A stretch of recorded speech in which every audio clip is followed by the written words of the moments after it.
Friends, नमस्कार। आज की वीडियो में मैं बात करूंगा वृश्चिक लग्न में यदि राहु सप्तम भाव में बैठा हुआ है। ये मैंने वृश्चिक लग्न की कुंडली बनाई है और राहु यहाँ सप्तम भाव में बैठा हुआ है, वृषभ राशि में बैठा हुआ है, शुक्र की राशि में बैठा हुआ है। तो फ्रेंड्स, आज इसकी चर्चा करेंगे हम और इसकी दृष्टियों की भी बात करेंगे कि इसकी पांचवी दृष्टि लाभ भाव पे पड़ रही है तो व्यक्ति को पे क्या प्रभाव पड़ेगा, और सातवीं दृष्टि लग्न पे पड़ रही है राहु की तो उसका क्या प्रभाव रहेगा उसके जीवन में, और नवी दृष्टि पराक्रम भाव पे पड़ रही है थर्ड हाउस पे, उसकी भी चर्चा हम करेंगे यहाँ पे।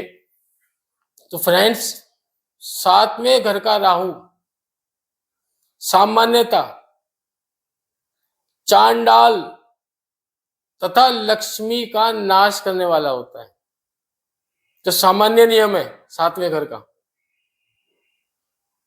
और जो ऐसे व्यक्ति के यार दोस्त है वो उसके साथ घुन की तरह लगे रहते हैं, उसकी संपत्ति का आर्थिक रूप से नाश करते हो, तो ऐसे दोस्तों से उसे सावधान रहना पड़ेगा जो उसको आर्थिक रूप से नुकसान पहुंचा रहे हैं। ऐसे व्यक्ति को धन दौलत और स्त्री का सुख कम प्राप्त होता है, क्योंकि वैवाहिक जीवन में राहु यहाँ पे क्योंकि सप्तम हाउस में बैठा हुआ है। सप्तम हाउस हमारे विवाह का और साझेदारी पार्टनरशिप का हाउस है। और तो फ्रेंड्स, यहाँ से यदि राहु यहाँ बैठा हुआ है जिस प्रकार से, तो ये राहु यहाँ पे शादी में विलंब कराता है। आमतौर पे ऐसा व्यक्ति का जो विवाह है वो इंटरकास्ट मैरिज होती है या अलग संस्कृति में होता है, और विवाह 32 से 35 वर्ष की उम्र में होता है।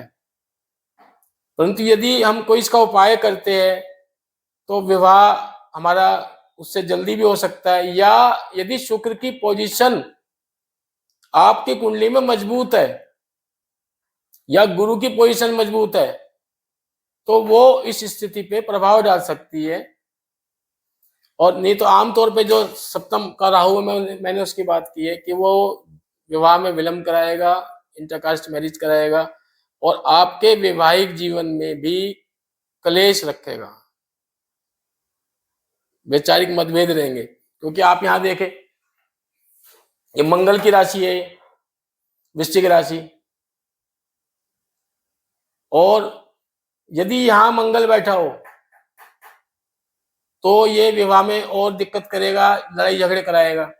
और यदि मंगल यहाँ स्वयं बैठ जाए राहु के साथ तो ये अंगारक योग बना देगा और विवाह में झगड़े के कारण नौबत तलाक तक भी पहुंच सकती है, क्योंकि यहाँ मंगल अंगारक दोष बना देगा फिर, तो ये स्थिति बहुत खराब हो जाती है।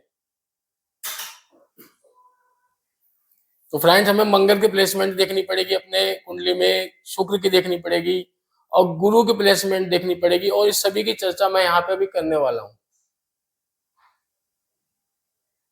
यदि आपके सेकंड भाव और 11वें भाव में बुध और शुक्र बैठ जाए तो श्रेष्ठ फल मिल सकता है। सेकंड भाव कौन सा आपका? धन भाव। यहाँ पे मान लो शुक्र बैठ जाए तो ये अपने हाउस को संभाल लेगा, कोई ये भी शुक्र का ही घर है। या यहाँ पे बुध बैठ जाए 11वें भाव में तो स्थिति अच्छी हो जाएगी, और फिर राहु का जो नेगेटिव इम्पैक्ट है वो बहुत हद तक कम हो जाएगा। किस एस्पेक्ट में? इनकम के एस्पेक्ट में। इनकम यहाँ पे फिर सही हो जाएगी आपकी यदि यहाँ पे बुध बैठ जाता है, या यदि यहाँ पे शुक्र बैठ जाए या शुक्र यहाँ बैठ जाए यदि, तो आपकी मैरिड लाइफ को भी ये फिर कंट्रोल कर लेगा। शुक्र यहाँ पे उच्च का होकर बैठ जाए मीन राशि में, तो ये जो राहु का जो बुरा असर पड़ रहा है आपके वैवाहिक जीवन में उसको ये कंट्रोल कर लेगा यहाँ पे शुक्र बैठ जाए तो। और विवाह भी आपका फिर समय से करा सकता है यदि यहाँ पे शुक्र की प्लेसमेंट उच्च में हो जाए, उच्च भाव में, मीन राशि में। तो फ्रेंड्स, हमें अन्य ग्रहों पे भी डिपेंड रहना पड़ता है कि राहु की यहाँ पे प्लेसमेंट का क्या रिजल्ट होगा पूरी तरह डिकोड करने के लिए। यदि शुक्र कमजोर होगा तो वैवाहिक जीवन में समस्या आएगी। आमतौर पर ऐसा जो व्यक्ति है यहाँ पे जो प्लेसमेंट है, वो व्यक्ति अपना मन गढ़ंत विचार बनाता है, अपने आप से बातें करना, अपना ही विचार डेवलप कर लेगा और उसी में विश्वास भी करता हो। परंतु यदि यहाँ पे शुक्र प्रथम हाउस में बैठ जाए, शुक्र प्रथम हाउस में बैठ जाए तो ऐसे व्यक्ति की यदि पुरुष की कुंडली है तो उसकी स्त्री को कष्ट होता है। और उसका मैं उपाय बताऊंगा, लास्ट में उपाय बताऊंगा स्त्री का कष्ट किस तरह से दूर हो, क्योंकि नहीं तो वो लंबी बीमारी से ग्रसित रहती है, हमेशा कुछ न कुछ बीमारी लगी रहेगी उसके। परंतु यदि शुक्र यहीं बैठ जाए राहु के साथ, शुक्र की प्लेसमेंट यहीं हो जाए राहु के साथ, क्योंकि शुक्र का ही घर है, तो ऐसा व्यक्ति उच्च अधिकारी भी बन सकता है और आपका विवाह का हाउस भी ये संतुलित हो जाएगा, मैरिड लाइफ भी हैप्पी रहेगी। फिर तो शुक्र यहां बैठ जाए तो आपके लिए बढ़िया है, शुक्र यहां बैठ जाए तो बहुत अच्छा है। और उससे अलावा यदि शुक्र यहां बैठ जाए तो आपको ये विदेश से संबंध जोड़ता है, फिर आपका विदेशी कंपनियों से लाभ, विदेश से लाभ की बात करते हैं यहाँ पे, विदेशी सेटलमेंट की बात करता है यहाँ पे। तो ये राहु की पोजीशन आ गई और शुक्र के साथ। अब हम बात करेंगे कि राहु की दृष्टियों की, कि राहु की दृष्टि कहाँ कहाँ हमारे उसमें पड़ रही है हाउस पे, और उसके बाद हम बात करेंगे उपायों की।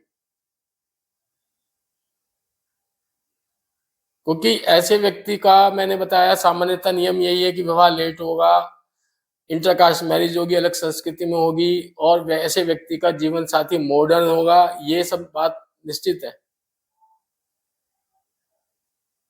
और यदि 12वें भाव में जैसे मैंने बताया शुक्र बैठ जाएगा तो विदेश से उसको लाभ होगा, विदेश में उसकी प्लेसमेंट हो सकती है, विदेशी कंपनी में, मल्टीनेशनल कंपनियों में उसका जो है इंटरव्यू या जॉब लग सकती है, इंटरव्यू क्लियर हो सकता है। और यदि वो गैर पारंपरिक व्यवसाय यहाँ पे 7th हाउस में बैठा हुआ राहु है, तो अगर करता है व्यक्ति गैर पारंपरिक अनकॉमन बिजनेस में, उसे सफलता मिल सकती है यहाँ पे। तो ये आपको देखना है। अब हम बात करेंगे राहु की दृष्टियों की। तो पंचम दृष्टि इसकी यहाँ पड़ दी है, 5वीं दृष्टि। यदि यहाँ पे बुध की प्लेसमेंट तो बहुत अच्छा है, बुध की प्लेसमेंट यहाँ पे नहीं भी हो तो भी कोई दिक्कत नहीं है, ये राहु फिर भी आपको लाभ दिलाएगा, क्योंकि ये कन्या राशि है, यहाँ पे राहु जो है खुश रहता है इससे, बुध की राशियों से। तो यहाँ पे ये आपको निरंतर आय, इनकम यहाँ पे दिलाता रहेगा, तो आपकी सैलरी आती रहेगी निरंतर। कहीं ना कहीं से रेंटल इनकम भी आ सकती है, पेरेंटल इनकम है, पेरेंटल जो प्रॉपर्टी है उससे रेंटल इनकम आ रही लगातार लगातार, मतलब इनकम की कोई कमी नहीं रहेगी। ये दृष्टि यहाँ पे ये बता रही है। और 7वीं दृष्टि यहाँ पर दी है, तो ये अब हमारा जो है फर्स्ट हाउस जो लग्न है, ये हमारी पर्सनैलिटी को बताता है, व्यक्तित्व को बताता है कि हम स्वयं किस प्रकार के। अभी ये मंगल की राशि है, वृश्चिक राशि है, तो ऐसे व्यक्ति जो है मंगल का प्रभाव है उस पर, उग्र भी होता है, थोड़ा सा अग्रेसिव होता है, मैनेजमेंट की बात करता है ऐसा व्यक्ति। और राहु जो है, राहु बात करेगा कि भाई अधिक से अधिक हम धन कैसे कमाए, किसी भी प्रकार से वो मैटेरियलिस्टिक गेन की बात करेगा, मैटेरियल चीजों की बात करेगा कि वो मुझे सुख सुविधाएं मिलनी चाहिए बस, उसका कोई नियम और दूसरा नहीं होता है। जबकि मंगल जो है सात्विक भी होता है, ये अच्छे रास्तों से धन कमाएगा, वो ये कहता है मंगल। पर राहु कहता है मुझे धन कमाना है, चाहे नैतिक हो चाहे नैतिक हो, तो ये व्यक्ति के अंदर जुनून पैदा करेगा कि भाई तुम धन इकट्ठा करो। परंतु ऐसा व्यक्ति इसकी दृष्टि के कारण इस प्रकार का हो जाता है कि किसी से बात करेगा तो उसको अपने बातों में आकर्षित करेगा और अपने काम निकाल लेगा, इसकी दृष्टि के कारण। तो राहु प्लानिंग में और दिमाग में बहुत तेज माना जाता है।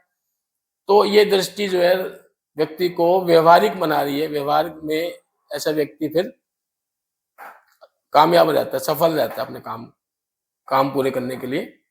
अब हम बात करते हैं इसकी नवी दृष्टि की। नवी दृष्टि यहाँ पर दी है। अब ये दृष्टि, नवी दृष्टि, ये क्या हाउस है? थर्ड हाउस है, साहस पराक्रम का हाउस है, छोटे भाई बहनों का है, और फॉर्मल कम्युनिकेशन, छोटी यात्रा, ये सब यहीं से देखी जाती है। अब यहाँ पे शनि की राशि है, मकर राशि है, शनि का हाउस है यहाँ पे इस वक्त, और राहु को शनि से कोई दिक्कत नहीं है। राहु शनि से, बुध से, शुक्र से खुश रहता है। तो राहु यहाँ पे आपको पराक्रमी बना रहा है, साहसी बना रहा है। और ये थर्ड हाउस यहाँ पे भाग्य भाव को भी देख रहा है, ये भाग्य भाव है आपका। तो राहु यहाँ पे आपको साहस और पराक्रम के द्वारा आपको यहाँ पे आपके भाग्य को जागृत कर सकता है, और आपको मीडिया में, संचार में आपको कामयाबी दिला सकता है। ऐसे व्यवसाय में आप मीडिया से जुड़े हुए हैं, संचार को, या कोई आपको कुशल वक्ता बना रहा है यहाँ पे, मतलब आपकी जो फॉर्मल कम्युनिकेशन है उसको मजबूत करेगा ये। तो फॉर्मल कम्युनिकेशन से संबंधित कुछ भी आप कोई काम कर रहे हो तो उसमें यहाँ पे ये पराक्रम दे रहा है, आपको साहस दे रहा है राहु, तो उसमें आप कामयाब हो सकते हैं। अब हम सारी दृष्टि हमारी पूरी हो चुकी है, प्लेसमेंट की बात मैंने आपको बता चुका हूं। अब हम बात करेंगे उपायों की। मैं आपको सारी चीज बता चुका हूं, दोबारा से एक बार फिर रिपीट कर देता हूँ। शुक्र के प्लेसमेंट पर आपको बड़ा ध्यान रखना है, वो बहुत ही ज्यादा यहाँ पे हमारे लिए महत्वपूर्ण है। शुक्र की प्लेसमेंट यदि 7th हाउस में राहु के साथ हो जाती है तो ऐसे व्यक्ति को उच्च अधिकारी तक वो बना सकती है, या पंचम हाउस में मैंने बताया आपको हो जाती है। पंचम हाउस है, ये त्रिकोण हाउस है, यहाँ पे शुक्र बैठ जाए तो बहुत ही शुभ रहेगा, और फिर सारे शुभ परिणाम आपको इस प्लेसमेंट से मिल जाएंगे। सुख सुविधाएं, लग्जरी, गाड़ियां, ये सब यहाँ से मिले, और संतान का सुख भी यहाँ से मिलेगा फिर, क्योंकि अगर पंचम भाव आपका मजबूत हो जाता है, ये पंचम भाव संतान पक्ष को भी बताता है, लक्ष्मी भाव भी है ये, शेयर मार्केट्स से लाभ की बात करता है, सडन गेन की बात करता है। तो यदि यहाँ शुक्र बैठा है तो आपको सडन गेन भी कराएगा, शेयर मार्केट, लॉटरी, सट्टा से लाभ भी करा देगा आपको ये, और आपका ये वाला हाउस भी फिर समझ जाएगा। तो ये प्लेसमेंट है शुक्र की, अच्छी प्लेसमेंट हो कुंडली में, आप चेक करो। अब मैंने बात की थी कि यदि शुक्र की प्लेसमेंट फर्स्ट हाउस में हो जाए तो ऐसे व्यक्ति की, पुरुष की कुंडली है तो स्त्री को कष्ट होता है। अब मैं पहले उसका उपाय बताऊंगा। स्त्री कष्ट निवारण के लिए चांदी की ईंट घर में रख के मंदिर में शनिवार के दिन स्थापित करनी है। विवाह के समय कन्या का पिता दामाद को चांदी की ठोस गोली दे, जिसे वह अपनी पत्नी को दे और पत्नी उसे अपने पास संभाल कर रखे। ये स्त्री को उपाय है, स्त्री के कष्ट को निवारण के लिए। अब मैं कॉमन उपाय बता रहा हूं आपको सप्तम हाउस के। उसमें आपको जटा वाला नारियल शनिवार को लेना है, 7 बार एंटी क्लॉकवाइज सिर से घुमा करके उस शनिवार को बहते पानी में प्रवाहित करो, या 5, 7 या 11 बादाम लेकर के इसी प्रकार बहते पानी में शनिवार को प्रवाहित करो। ये आपको 7 शनिवार तक करना है। हनुमान चालीसा का नियमित पाठ करना है। शनिवार को काले तिल का दान करना है, इससे आपको बहुत फायदा होगा।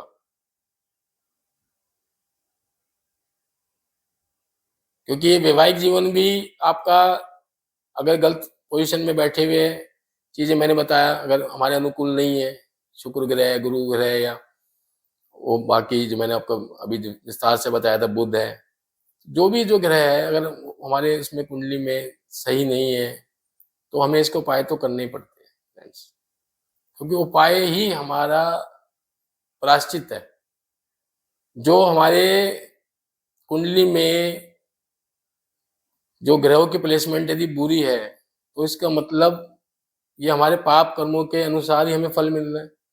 यदि हम उसका उपाय करते, ये हमारा प्रायश्चित है, और इन उपायों को आप श्रद्धा पूर्वक करें और विनम्र होके करें।